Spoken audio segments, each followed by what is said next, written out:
Hello दोस्तों, मैं विकास स्वागत करता हूं आप सबको आप सबके अपने यूट्यूब चैनल VCL एजुकेशन में। फ्रेंड्स, जैसा कि हमने वादा किया था कि जो पॉलिटी का सेशन लेने के बाद हम आपको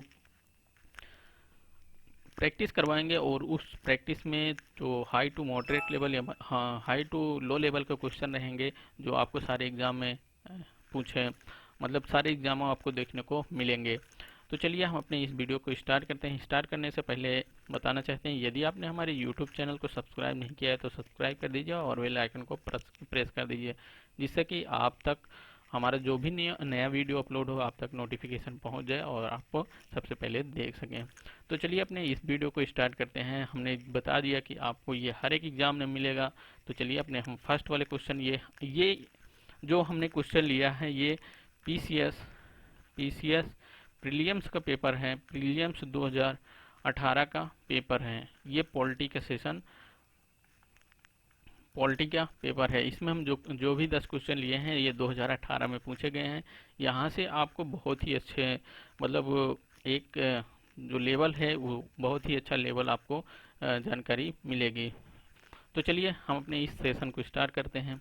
फर्स्ट वाले क्वेश्चन से चलते हैं। भारत के संविधान की प्रस्तावना में कितने प्रकार के न्याय, स्वतंत्रता, समानता एवं भ्रातृत्व का उसी क्रम में उल्लेख किया गया है? हमने देखो इसमें क्या कह रहा है, संविधान की प्रस्तावना में कितने प्रकार के न्याय और कितने प्रकार की स्वतंत्रता, कितने प्रकार के समानता, कितने प्रकार के भ्रातृत्व के उल्लेख किया गया है हमारे प्रस्तावना में, कॉन्स्टिट्यूशन की प्रस्तावना। तो देखो 3 प्रकार के क्या हैं, न्याय हैं। न्याय कौन कौन से हैं? ये है सामाजिक न्याय। कौन कौन से हैं? ये हैं हमारे सामाजिक न्याय।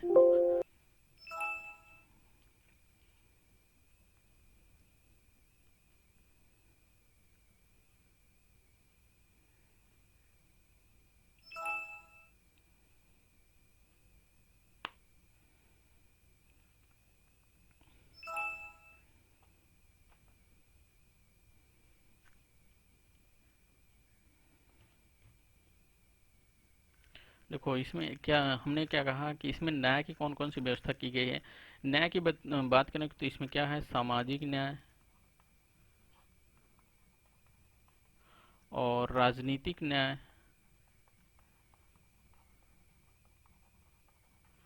और कौन से, और व्यवस्था की गई है कि आर्थिक न्याय।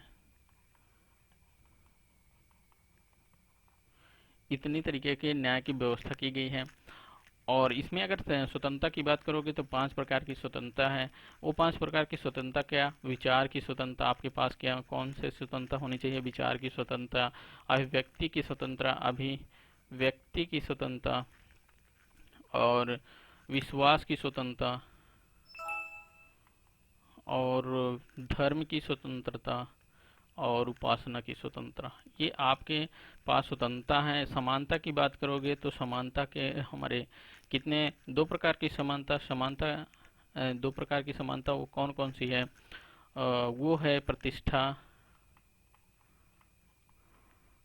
और अवसर की, प्रतिष्ठा और अवसर की समानता, ये 2 प्रकार की, और एक प्रकार की भ्रातृत्व तथा समान भ्रातृत्व। देखो आप इस क्वेश्चन से आप देखो हमारे के प्रकार, मतलब कि आप यहाँ से अदर क्वेश्चन जो पूछा जाएगा तो इन सब चीज़ों को पूछ सकते हैं।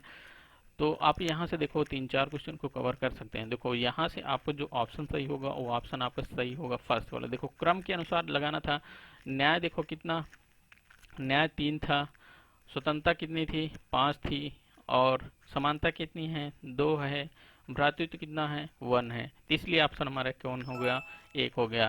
सामाजिक, राजनीतिक, आर्थिक, न्याय, विचार, अभिव्यक्ति, विश्वास, धर्म, उपासना की स्वतंत्रता, प्रतिष्ठा, अवसर, समानता, भ्रातृत्व की भावनाएं, ये सब हमारे पास क्या थे, क्वेश्चन थे।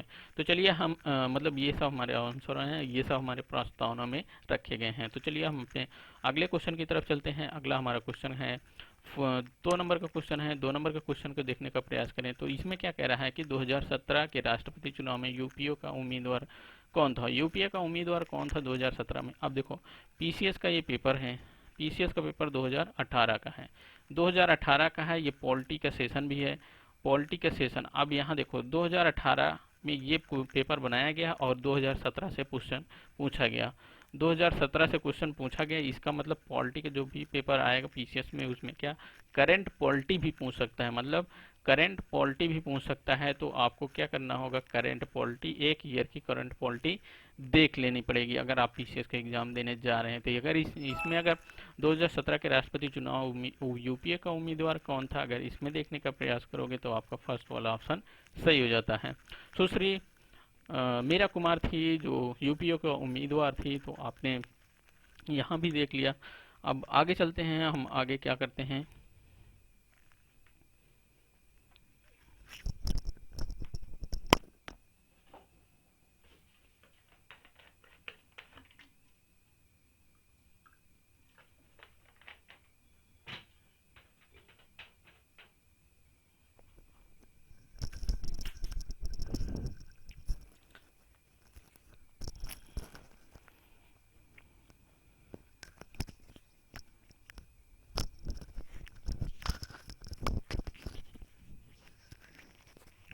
चलिए अब हम आगे चलते हैं। आगे हम थर्ड वाले क्वेश्चन की तरफ चलोगे तो थर्ड वाला हमारा जो क्वेश्चन है वो क्या कहेगा, थर्ड वाला क्वेश्चन क्या कहेगा उसको देखने का प्रयास करोगे तो देखो थर्ड वाला क्वेश्चन क्या कह रहा है, नीति आयोग का प्रथम उपाध्यक्ष उपाध्यक्ष या उपसभापति कौन था। अगर इसमें ऑप्शन की बात करोगे तो इसमें ऑप्शन आपको हो जाएगा अरविंद पनगड़िया।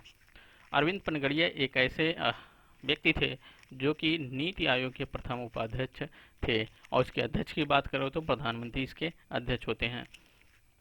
अब बात शुरू होती है कि ये नीति आयोग का प्रारंभ कहाँ से होता है। अगर नीति आयोग का प्रारंभ कहाँ हो सकता है, इसका पहले क्या था, ये था योजना आयोग। क्या योजना आयोग, ये पहले था योजना आयोग का 15 मार्च 1950 की बात है। इसमें क्या, इस 15 मार्च 1950 को क्या किया जाता है, केंद्रीय मंत्रिमंडल द्वारा एक प्रस्ताव पारित किया जाता है जिसे नाम दिया जाता है क्या, योजना आयोग। इसका काम ये इसके जो अध्यक्ष होते थे, इसके अध्यक्ष कौन है, इसके अध्यक्ष होते हैं प्रधानमंत्री इसके अध्यक्ष होते थे। उस समय ये सब डिसाइड किया गया था। तो अब फिर क्या करते हैं कि जो हमारे प्रधानमंत्री हैं नरेंद्र मोदी जी आते हैं 2014 में। 2014 कब, 15 अगस्त 2014 में प्रधानमंत्री जी लाल किले से घोषणा करते हैं कि जो योजना आयोग है, योजना आयोग को एक नई संस्था बनाई जाएगी। वो कौन सी संस्था होगी, वो नई संस्था होगी नीति आयोग। इसका जब ये आता है इसके बाद 1 जनवरी 2015 को ये मंत्रिमंडल द्वारा एक प्रस्ताव के तहत इस योजना आयोग को क्या कर दिया जाता है, नीति आयोग में कन्वर्ट कर दिया जाता है।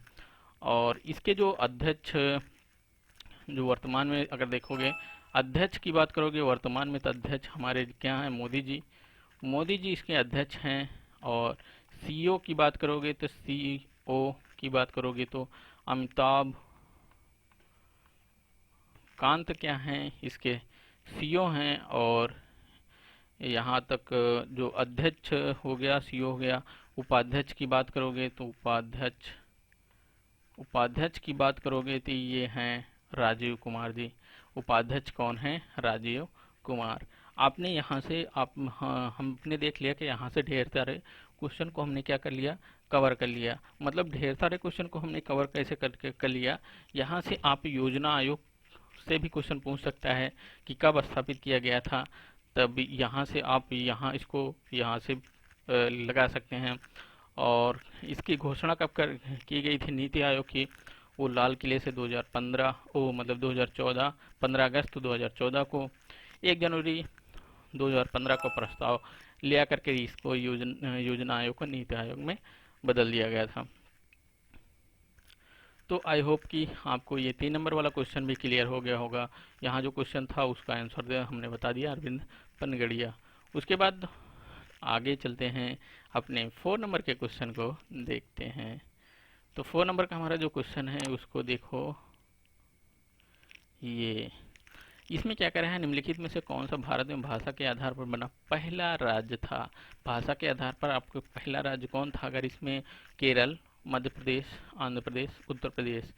आंध्र प्रदेश हमारा भाषा के आधार पर पहला राज्य बना था। ये कैसे बना था, इसको हम इसका पूरी हिस्ट्री देखते हैं। हमने जैसा कि बताया था कि हम जो प्रैक्टिस सेशन करेंगे तो उसको भी एक बार जो पॉलिटी पढ़ाए हैं उसको पॉलिटी रिवीजन करते हुए चलेंगे। तो देखो, आंध्र प्रदेश जब हमारा पहला राज्य बना तो वो कैसे बना जब डॉक्टर राजेंद्र प्रसाद जी क्या रहते हैं, संविधान सभा के अध्यक्ष डॉक्टर राजेंद्र प्रसाद, इनके द्वारा क्या किया जाता है, एस के धर समिति का गठन किया जाता है। और इसके अध्यक्ष कौन रहते हैं? ये अध्यक्ष रहते हैं एस के धर। इनकी अध्यक्षता में एक समिति गठित होती है। किसकी? एस के धर की अध्यक्षता में एक समिति गठित होती है जिसका नाम रहता है एस के धर समिति। और इसमें कितने सदस्य रहते हैं? इसमें 4 सदस्य रहते हैं। 4 सदस्यों की ये समिति होती है। इनका काम क्या रहता है कि आपको ये देखें कि भाषा के आधार पर जो राज्यों का गठन होगा वो ठीक होगा कि नहीं। तो इन्होंने क्या किया, जब ये समिति कब गठित हुई थी, ये समिति इस समिति का गठन हुआ था जून 1948 को।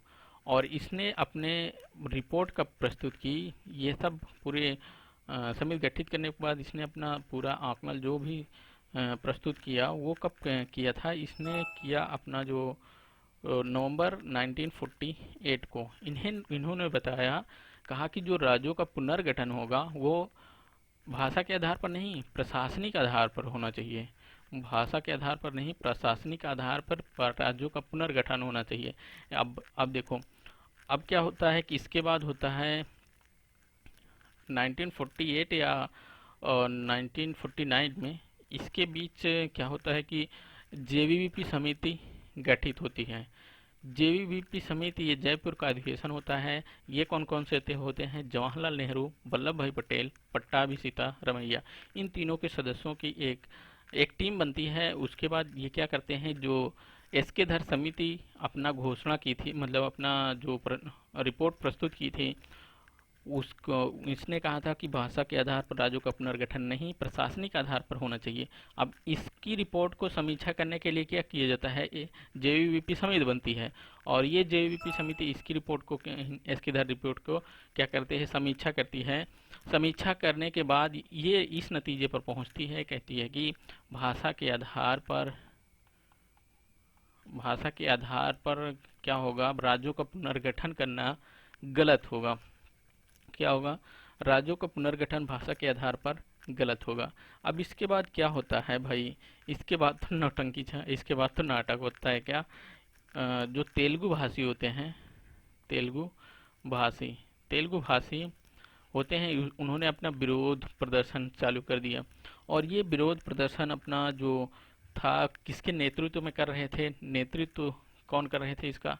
इसका नेतृत्व कर रहे थे पोट्टी श्री रामल्लू। पोट्टी श्री रामल्लू के नेतृत्व में क्या कर रहे थे, ये अपना आंदोलन चालू कर दिए। जब ये अपना आंदोलन चालू कर दिए पोट्टी श्री रामल्लू के नेतृत्व में, ये इन्होंने जब अपना आंदोलन चालू किया तो ये क्या करते हैं कि 58 दिन तक इनका आमरण अनशन चलता रहा। पट्टाभी श्री रामुलु का 58 दिन तक आमरण अनशन चलता रहा। उसके बाद इनकी मृत्यु हो जाती है 15 दिसंबर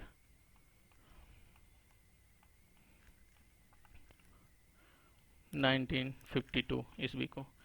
पोट्टी श्री रामुलु की मृत्यु हो जाने के बाद क्या किए जाते हैं कि उस समय प्रधानमंत्री रहते हैं।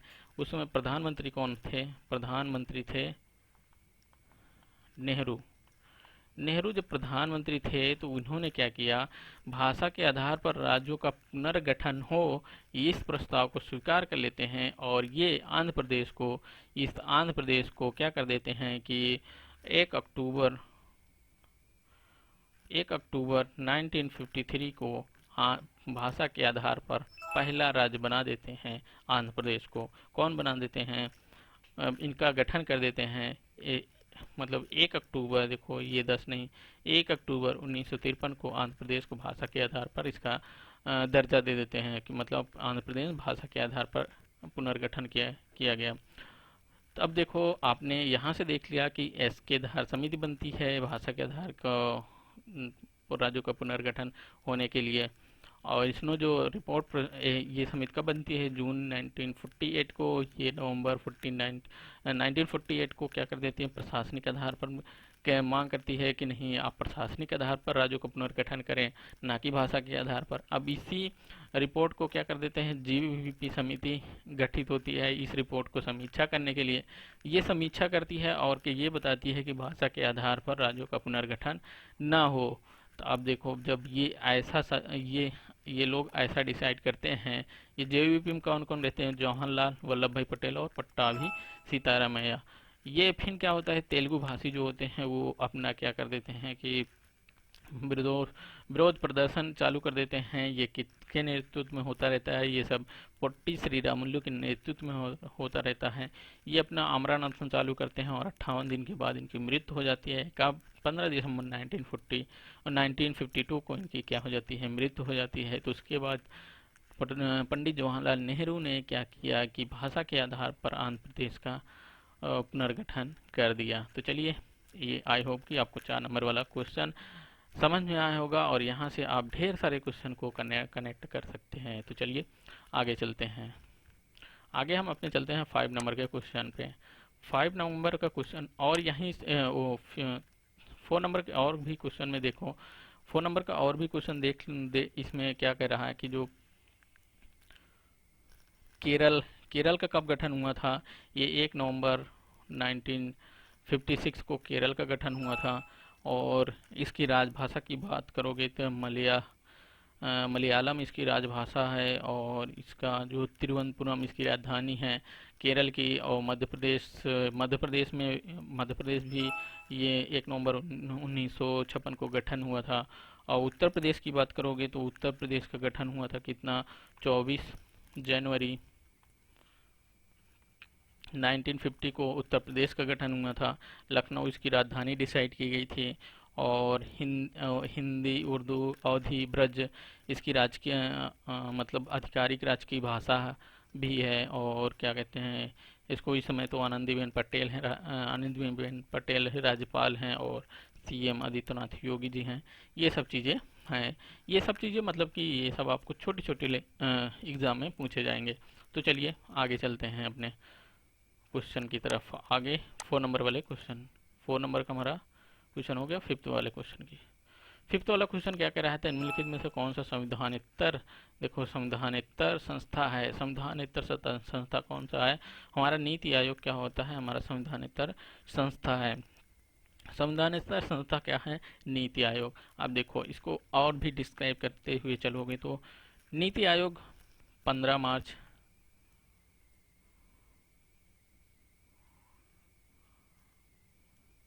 नीति आयोग को तो हम बता दिए हैं। हाँ, नीति आयोग को हमने बता दिया है, तो इसको आप ऊपर ही देख सकते हैं। और आगे चलते हैं, जो ये सब क्या हैं, संघ लोक सेवा आयोग और वित्त आयोग, ये सब चीज़ों को हम देखें। नीति आयोग तो आप पूरा ऊपर ही पढ़ चुके होंगे। क्या 15 मार्च 1950 को योजना आयोग था, उसको बदलकर 15 जो प्रधानमंत्री 15 अगस्त 2014 को क्या किया कि वो घोषणा करते हैं कि नीति आयोग को क्या बदलकर एक संस्था बनाई जाएगी। कौन सी संस्था वो होगी, वो संस्था होगी हमारी क्या, नीति आयोग। और उसके बाद 1 जनवरी 2015 को क्या किया जाता है, इसको प्रस्ताव ले आया जाता है और नीति आयोग को, योजना आयोग को बदलकर नीति आयोग बना दिया जाता है। इसके अध्यक्ष हम मतलब सीईओ अमिताभ कांत, अध्यक्ष प्रधानमंत्री मोदी और उपाध्यक्ष हैं राजीव कुमार। ये सब चीज़ें हैं। और प्रथम जो उपाध्यक्ष या अध्यक्ष थे, प्रथम उपाध्यक्ष की बात करोगे तो वो थे कौन, अरविंद पनगड़िया जी। पनगड़िया जी क्या थे, प्रथम उपाध्यक्ष थे नीति आयोग के। ये तो नीति आयोग की बातें हमने ऊपर कर लिया है। अब यहाँ बात करेंगे क्या, वित्त आयोग। वित्त आयोग क्या होता है, वित्त आयोग जो होता है आर्टिकल हमारे संविधान आर्टिकल 280 में वित्त आयोग का गठन का प्रस्ताव रखा गया है, और इसका जो अधिकार होता है ये राष्ट्रपति के पास, पूरा अधिकार इसके पास, किसके पास होता है, राष्ट्रपति के पास इसको अधिकार दिया गया है। और इसमें क्या एक अध्यक्ष होते हैं, क्या अध्यक्ष की बात करोगे तो एक और 4 अन्य सदस्य होंगे, 4 अन्य सदस्य होंगे। और आर्टिकल 281 के तहत राष्ट्रपति संसद के प्रत्येक सदन में वित्त आयोग की जो सिफारिशें होती हैं उसको संसद के पटल पर रखने का जो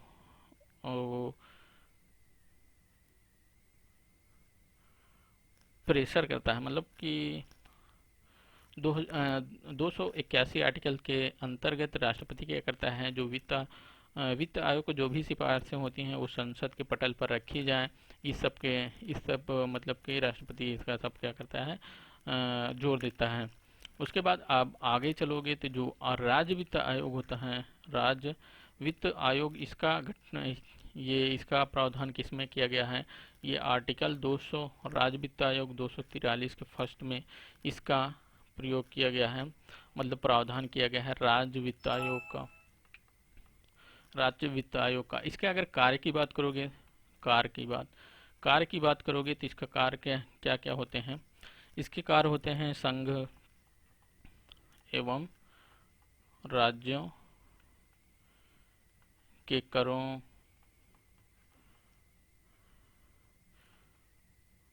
को शुद्ध तरीके से वितरण करना, और राज्य वित्त आयोग की जो सिफारिशें होती हैं, सिफारिश के आधार पर, राज्य वित्त आयोग की सिफारिश के भी आधार पर नगर पालिका पंचायत, इन सब का जो भी कार्य व्यवस्था होती है, जो संसाधन की पूर्ति होती है, ये इसी राज्य वित्त आयोग की सिफारिश पर ही होती है। उसके बाद हमने यहाँ तक देख लिया, हमने बताया कि जो वित्त आयोग होता है आर्टिकल 280 के अंतर्गत होता है। इसके जो मेन होते हैं अध्यक्ष, जो इसका जो किसके अंडर में होता है, ये इसका अधिकार पूरा राष्ट्रपति के अंदर, जिसके गठन का अधिकार जो है राष्ट्रपति के पास होता है। इसके एक अध्यक्ष होते हैं, 4 अन्य सदस्य होते हैं।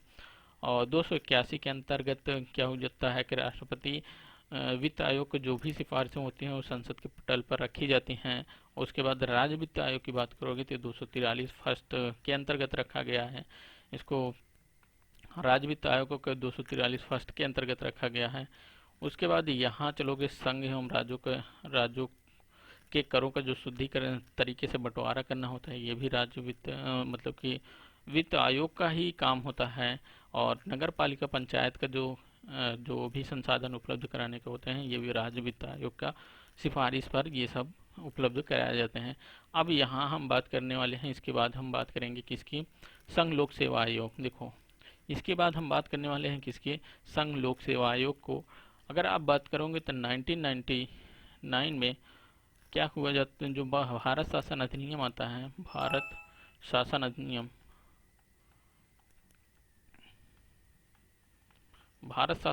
आता है 1999 में। इसके तहत होता है कि 1926 में लोक सेवा आयोग का क्या किया जाता है, स्थापना की जाती है। और इसके जो अध्यक्ष, जो इसके लोक सेवा आयोग के जो अध्यक्ष की नियुक्ति करता है वो राष्ट्रपति करता है। कौन करता है, राष्ट्रपति इसके लोक सेवा आयोग के अध्यक्ष की नियुक्ति करता है। और इसकी कार्यकाल कितना होता है, 6 वर्षों का कार्यकाल होता है। इस अध्यक्ष के जो अध्यक्ष होते हैं, अध्यक्ष का मतलब अध्यक्ष जो होंगे उनके 6 वर्षों का कार्यकाल होगा। वो 65 वर्ष की आयु में क्या हो जाएंगे, रिटायर हो जाएंगे, 65 वर्ष की आयु में रिटायर हो जाएंगे। उसके बाद ये हो गया मतलब संघ लोक सेवा आयोग। उसके बाद राज्य लोक सेवा आयोग की बात करोगे, लोक सेवा आयोग, राज्य लोक सेवा आयोग की बात करोगे तो ये इसमें कितने वर्ष जो अध्यक्ष होते हैं, इसमें भी 6 वर्ष के लिए इनका कार्यकाल होता है। अध्यक्ष का कार्यकाल 6 वर्ष को होता है। ये 62 वर्ष की उम्र में रिटायर भी हो जाते हैं। और क्या किया जाता है, अगर उच्च न्यायालय क्या करे, प्रतिवेदन दे और राष्ट्रपति से आग्रह करे तो इसे क्या किया जाता है, अध्यक्ष को हटाया भी जा सकता है। आपने भी यहाँ से ढेर सारे क्वेश्चन को कवर करने का प्रयास कर लिए होंगे। अब इसके बाद हमारा इसमें जो बचा हुआ है, हमारा बचा है निर्वाचन आयोग। इसमें बचा हुआ है हमारा जो थर्ड वाला ऑप्शन बचा है निर्वाचन आयोग। निर्वाचन आयोग को भी देख लेते हैं भाई, चलते हैं हाथ हम निर्वाचन आयोग को भी देख लें।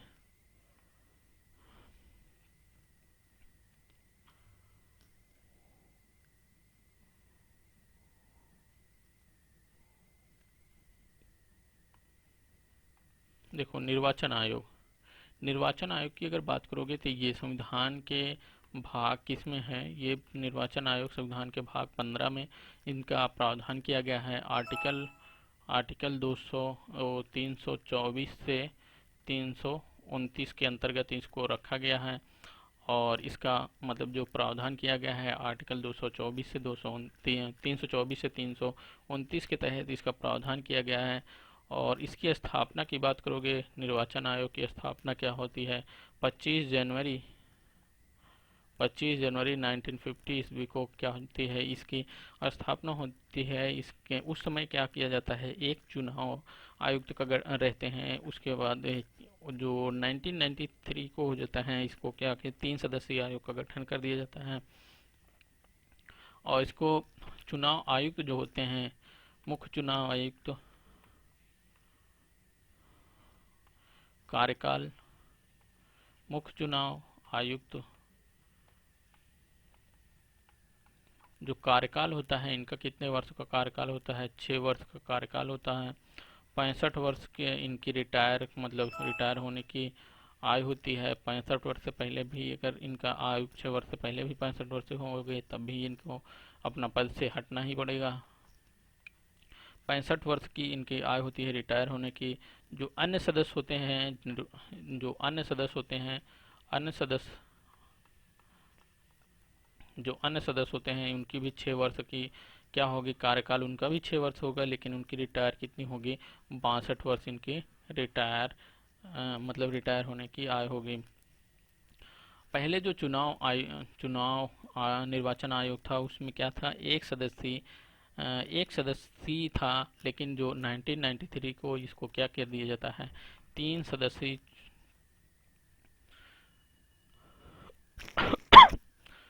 तीन सदस्यीय 3 सदस्यीय निर्वाचन आयोग का गठन किया जाता है। इसमें क्या होते हैं, एक मुख्य सदस्य होते हैं, एक मुख्य सदस्य और 2 अन्य सदस्य होते हैं।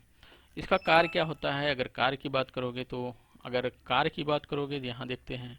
कार्य की बात करोगे तो निर्वाचन आयोग का कार्य क्या होता है, जो मतदान करवाना, मतदाता सूची तैयार करना, मतदाता सूची तैयार करना, ये सब इनके कार्य होते हैं। तो चलिए, आई होप कि आपको समझ में आ गया होगा। आपको ये क्या क्या कि आपको नीति आयोग, वित्त आयोग और संघ लोक सेवा आयोग, निर्वाचन आयोग, ये सब आपको क्लियर हो गए होंगे। तो आगे चलते हैं, आपको हम 6 नंबर वाले क्वेश्चन की तरफ ले चलें। 6 नंबर वाला क्वेश्चन हमारा क्या कह रहा है, उस तरफ चलते हैं। तो हमारा क्या है, सरकारी आयोग की संस्तुति निम्नलिखित में से किससे संबंधित है।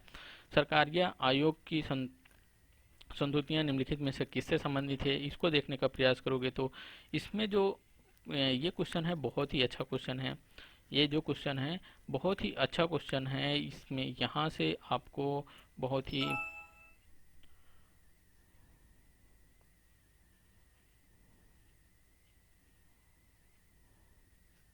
चलिए हम देखते हैं सरकारी आयोग में। देखो सरकारी आयोग क्या है, इसका जो राजस्व का वितरण, राजस्व का वितरण, राष्ट्रपति की शक्तियों एवं कार्य संसद के सदस्य, ये और केंद्र राज्य संबंध। भाई देखो, सरकारी आयोग की संस्तुति में निम्नलिखित किससे संबंध है, ये सरकारी आयोग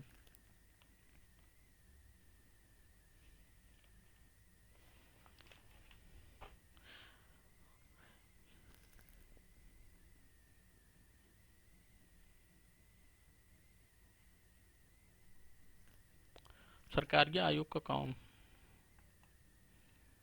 चलो गाइज, हम अपने थर्ड नंबर का क्वेश्चन, अपने 6 वाले नंबर के क्वेश्चन की तरफ चलें। तो 6 वाला नंबर हमारा क्वेश्चन क्या कह रहा है, सरकारी आयोग की संस्तुतियां निम्नलिखित में से किससे संबंधित है। सरकारी आयोग की संस्तुति निम्नलिखित में से किससे संबंधित है, इसको देखने का प्रयास करोगे तो ये फर्स्ट वाला ऑप्शन क्या कह रहा है, राजस्व का वितरण। सेकंड क्या कहता है, राष्ट्रपति की शक्तियों एवं कार्य, संसद की सदस्यता, केंद्र राज्य संबंध। भाई सरकारी आयोग की संस्तुति को जो निम्नलिखित में से किससे संबंधित है, ये संबंधित है नंबर घ वाले ऑप्शन से, मतलब केंद्र राज्य का संबंध, केंद्र और राज्य के संबंध से संबंधित है। आप देखो आर्टिकल, अगर आर्टिकल 312 की बात करोगे तो किसी भी बात के, कोई भी बात होते हुए भी राज्यसभा जो होती है, राज्यसभा में जो उपस्थित सदस्य होते हैं, वो मत देने वाले जितने भी सदस्य होते हैं, उन कम से कम ये जो सदस्य होते हैं, जो सदस्य राज्यसभा में होते हैं जो उपस्थित, ये कम से कम क्या करें, दो तिहाई बहुमत से दो तिहाई बहुमत के द्वारा समर्थन दे दें और ये घोषणा कर दें कि कोई भी घोषणा कर दें कि जो राष्ट्र हित में हो। अब वो राष्ट्र हित में होगा तो ये क्या करेंगे, और ये भी मांग कर दें कि ये जो नई अखिल भारतीय सेवा के सृजन की आवश्यकता है, तब क्या करना पड़ेगा, संसद को क्या करने का, एक कानून बनाकर यह जो पद होगा उसको क्या किया जाएगा,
तो गाइज अपने चलते हैं अपने 6 नंबर के क्वेश्चन में। 6 नंबर का क्वेश्चन हमारा क्या कह रहा है, ये 6 नंबर का क्वेश्चन हमारा क्या कह रहा है, आयोग सरकारिया आयोग की संस्तुति निम्नलिखित में से किससे संबंधित है।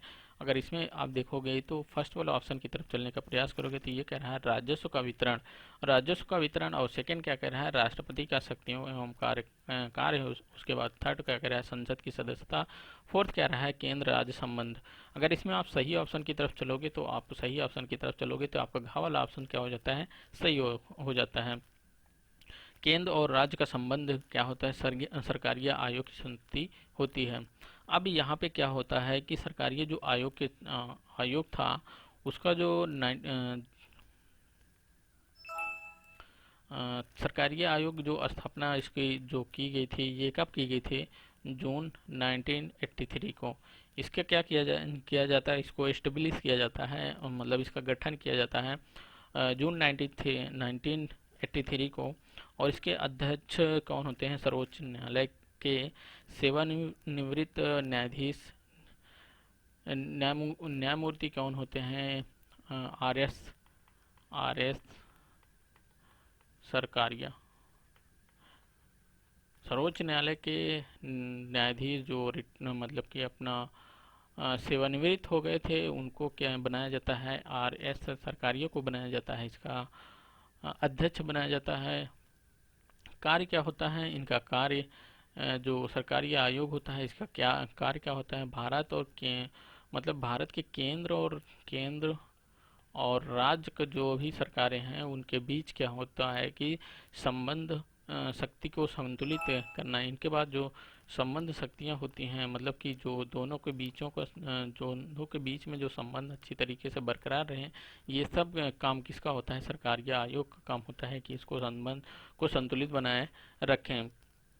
इसके बाद हमने आपको जान लिया। और यहाँ राष्ट्रपति की अगर शक्तियों की बात करोगे तो राष्ट्रपति की भी शक्तियाँ कितना होती हैं, मतलब कि ये आपात शक्तियाँ और मतलब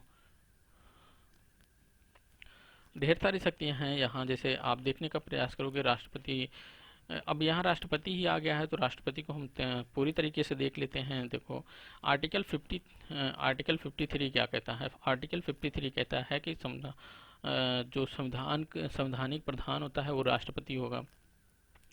संवैधानिक प्रधान कौन होगा? राष्ट्रपति। संवैधानिक क्या होगा? प्रधान होगा। संवैधानिक प्रधान कौन होगा? राष्ट्रपति होगा। और क्या होगा? भारत का प्रथम नागरिक होगा। कौन होगा? भारत का राष्ट्रपति। भारत का राष्ट्रपति, भारत का प्रथम जो आर्टिकल 30 क्या होगा, हमने बता दिया कि ये क्या संवैधानिक प्रधान होगा, भारत का प्रथम नागरिक होगा। कौन? राष्ट्रपति होगा। और उसके बाद और आगे चलोगे, उसके बाद लोकसभा में कितने सदस्य होते हैं और राज्यसभा में कितने सदस्य होते हैं।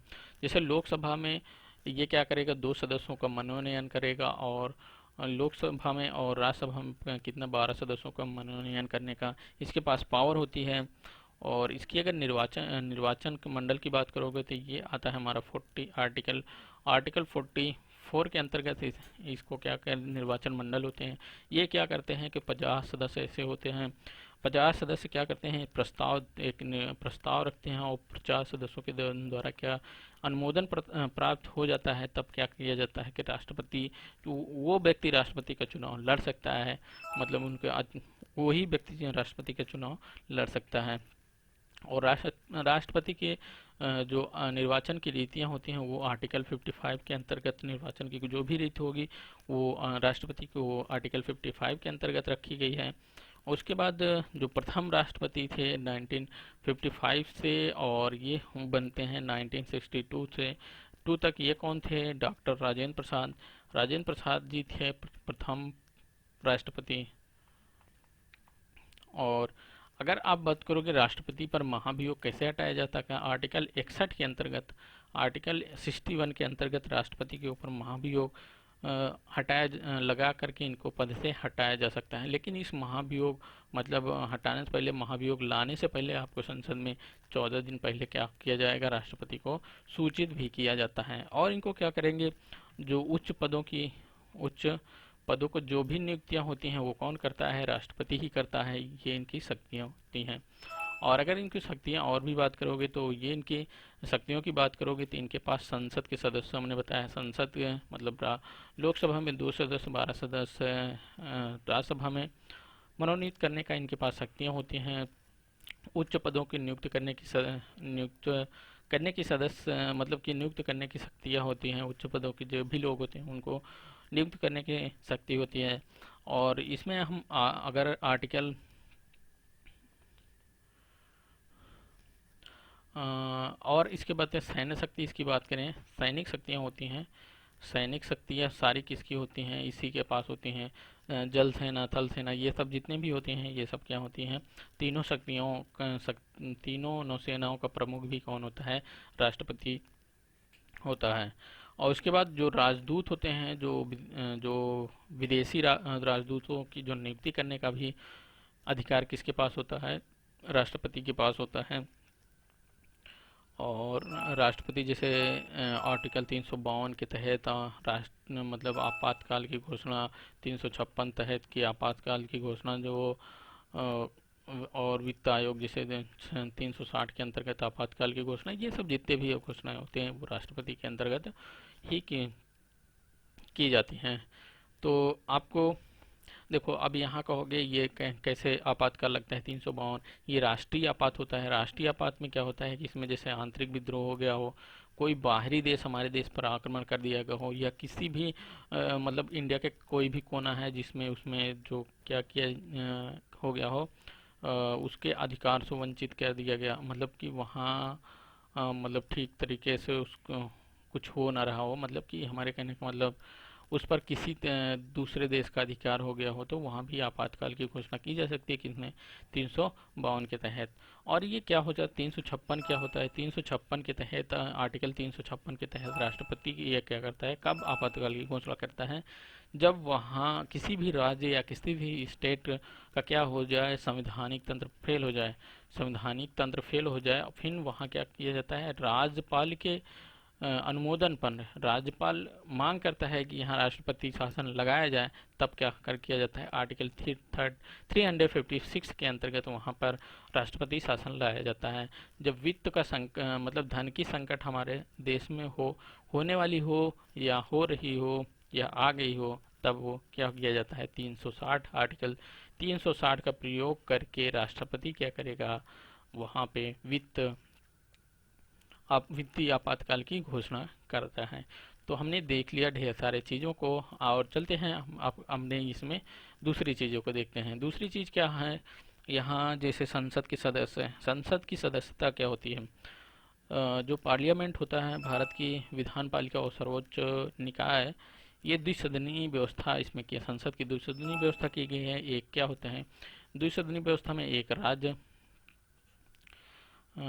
राज्यसभा होती है और एक क्या हो सकती है, लोकसभा। एक लोकसभा एक राज्यसभा। लोकसभा में कितने 200, इसमें जो जो सदस्य चुन के आते हैं उनकी 25 वर्ष होती है इनकी आयु, और राज्यसभा में जो सदस्य चुन के आते हैं इनकी क्या होती है, 30 वर्ष इनकी आयु होती है। तो अगर इसी के तहत तो और चलने का प्रयास करोगे तो और भी चीज़ें हैं, इनको देख लेंगे, लेकिन बट यहाँ तक यही तक देखते हैं। जो यहाँ मतलब ये कितने सदस्य होते हैं, 545 सदस्य, और लोकसभा के जो जो लोकसभा का जो प्रमुख नेता होता है वो ही प्रधानमंत्री मतलब प्रधानमंत्री लोकसभा का नेता इस समय है। जैसे इस समय मोदी जी हैं, वो मोदी जी क्या हैं, लोकसभा के नेता चुने गए हैं, इसलिए वो प्रधानमंत्री हैं।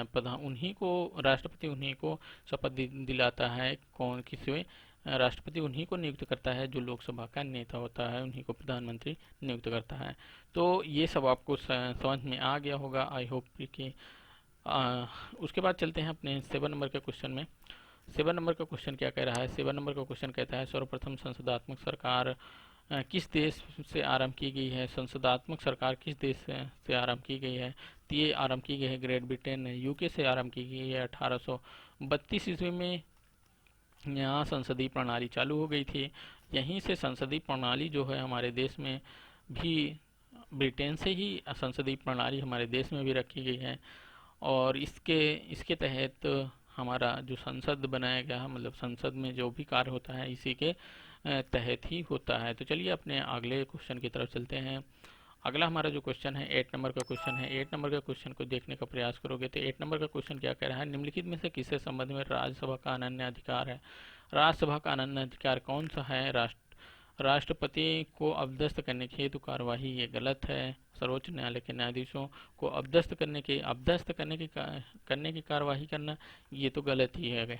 और उपरोक्त में से कोई नहीं, बिल्कुल कोई नहीं हो सकता। एक नई अखिल भारतीय सेवा सृजन हेतु संस्तुति करना, ये क्या होता है, राज्यसभा का अनन्य अधिकार है। ये वाला ऑप्शन हमारा क्या हो जाएगा, सही हो जाएगा।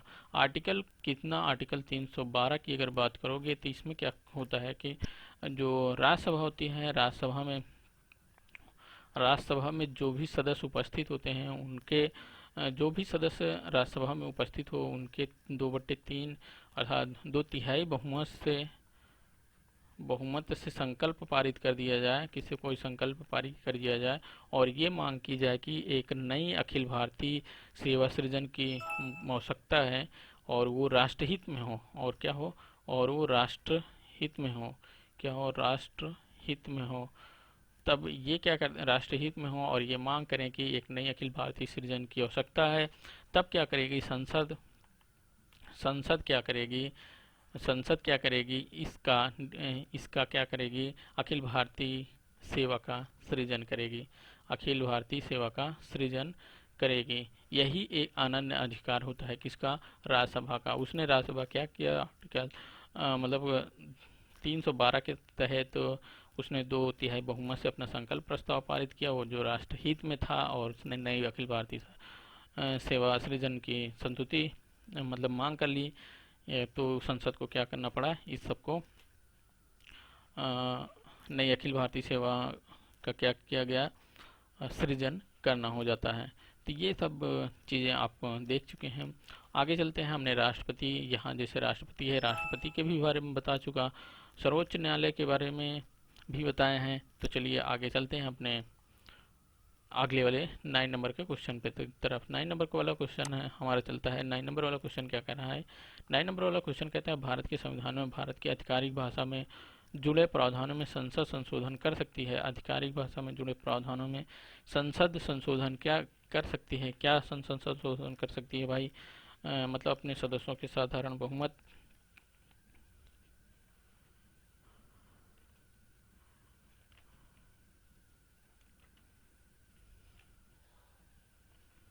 है, या 2/3 बहुमत द्वारा, 3/4 बहुमत द्वारा, और अपने 1/3 सदस्य के द्वारा। अगर इसमें आप सही ऑप्शन की तरफ चलोगे तो इसमें सही ऑप्शन हो जाता है आपका 2/3 बहुमत द्वारा। क्या करें कि संविधान सभा में जो आधिकारिक भाषा से जुड़े प्रावधान के होते हैं जो संसद में कर सकती है, वो 2/3 बहुमत के द्वारा उसको भाषा जो भी है संशोधन कर सकती है 2/3 बहुमत के द्वारा। तो आगे चलोगे तो आगे अगर आप चलने का प्रयास करोगे तो 10 नंबर का जो क्वेश्चन हमारा आता है, 10 नंबर का क्वेश्चन आता है हमारा क्या? 10 नंबर का क्वेश्चन आता है, बिना अनुमति के कितने दिन संसद के से अनुपस्थित रहने पर किसी भी संसद को अयोग्य घोषित किया जा सकता है? ये होता है 60 दिन तक। 60 दिन तक कोई भी सदस्य अगर वो संसद में नहीं उपस्थित होता है तो उसे क्या किया जाता है? संसद से अयोग्य घोषित कर दिया जाता है। जैसे यहाँ पे अगर आप वो वर्तमान में देखोगे तो सन्नी पाजी को भी क्या किया गया है कि इसमें नोटिस पहुंच चुकी है, जो कि संसद में नहीं उपस्थित होते थे। क्वेश्चन क्लियर हो गए होंगे। तो चलिए हम अपने नेक्स्ट सेशन में फिर मिलते हैं। अगर आपको ये हमारा सेशन पसंद आया होगा तो लाइक करिएगा, नहीं पसंद आया होगा डिसलाइक करिएगा, और क्यों नहीं पसंद आया होगा उसके कमेंट में ज़रूर दीजिएगा, जिससे कि हम अपने नए वीडियो में सुधार कर सकें। तो चलिए अपने नेक्स्ट वीडियो में मिलते हैं, तब तक के लिए नमस्कार।